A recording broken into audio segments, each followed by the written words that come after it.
And the last of our examples, example 7, the total cost function given there and the total revenue function given there. Find the break-even point for this company.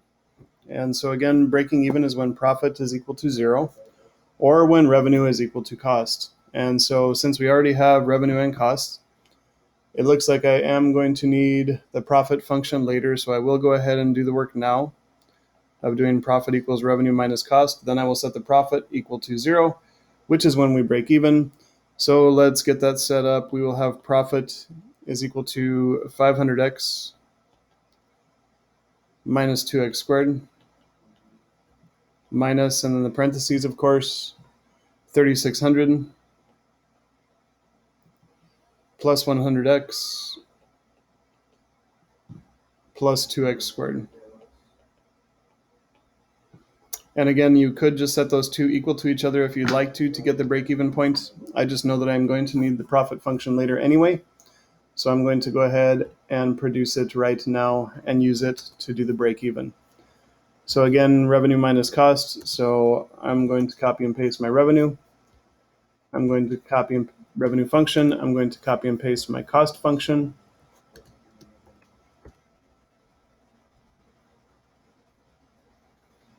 And I get a result of negative 4x squared plus 400x minus 3,600. And so again, as it was with our other one, this negative 3,600 here can be thought of as our fixed costs that we have to pay before we ever produce anything. So break-even point, everyone, that is going to be when that right there is equal to 0. I could also put 0 equals all this junk here. I'm going to go ahead and set it up like this, though. There's my profit function, 0 equals. And again, to get that up there, I just clicked it down here in Wolfram. We break even when we sell 10 or 90 units. So break even occurs, and I should go ahead and put what I just did here. So I said 0 is equal to negative 4x squared plus 400x minus 3,600. Because profit being equal to 0 is how we find break-even points, or one way of finding break-even points. Break-even occurs when 10 or 90 units are produced and sold.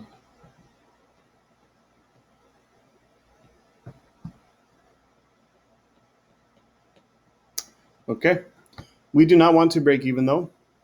We want to maximize our profit, and I can see in this graph already that I'm going to maximize profit by selling 50 units. That's going to be a question I'm sure that comes up in this problem as we go through it.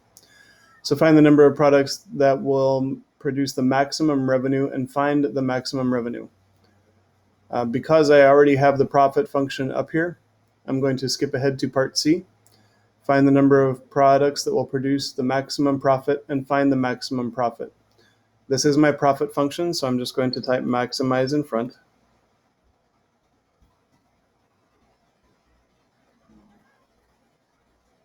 And I was correct when I estimated 50 units.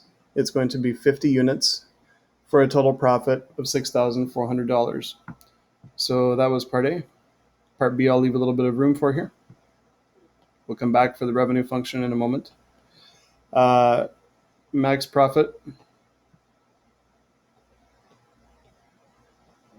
of $6,400 is made when 50 units are produced and sold.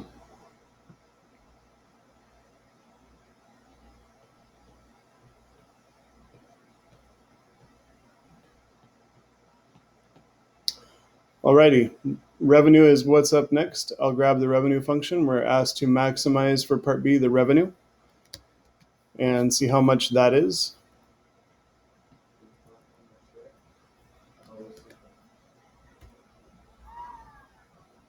I think there's a softball game going on behind my house. Okay, so everyone, max revenue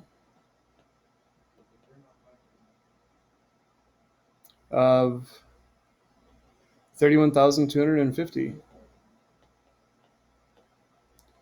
is made when 125 units are produced and sold.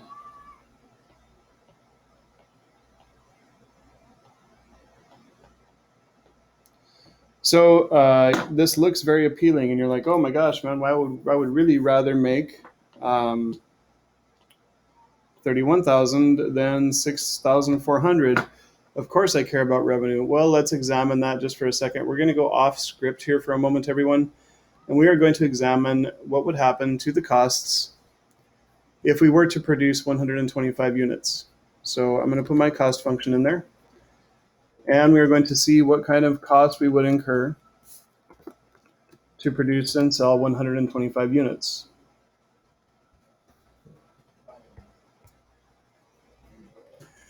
So doing that would cost us $47,350 to make a revenue of $31,250. So you can see we are nearly $16,000 in the red. We would be in debt $16,000 by doing this. This is a terrible idea. We don't care about maximizing revenue at all. It's a good way to go out of business because our costs have overrun the amount of money that we are bringing in. Terrible idea. Don't pay attention to revenue, pay attention to profit. Moving on, everyone, what would happen if we minimize the cost? We would go take a nap and do nothing and make no money. It's impossible to minimize costs.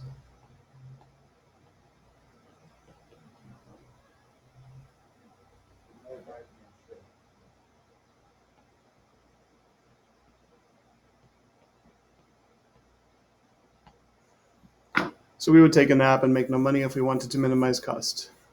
Which of these answers, A, B, C, or D, do we care about?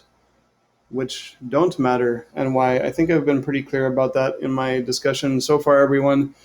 Again, if we did try to maximize revenue, our costs would overrun it by about $16,000. We would be about $16,000 in debt. We only care about the profit. So I'm not going to write my answer out for part E because we have discussed it so thoroughly throughout this problem. But please understand, even though that revenue number is way bigger than the profit number, we need to think about revenue in relation to cost. And in order to make that much revenue, we would be in debt $16,000, which would be terrible.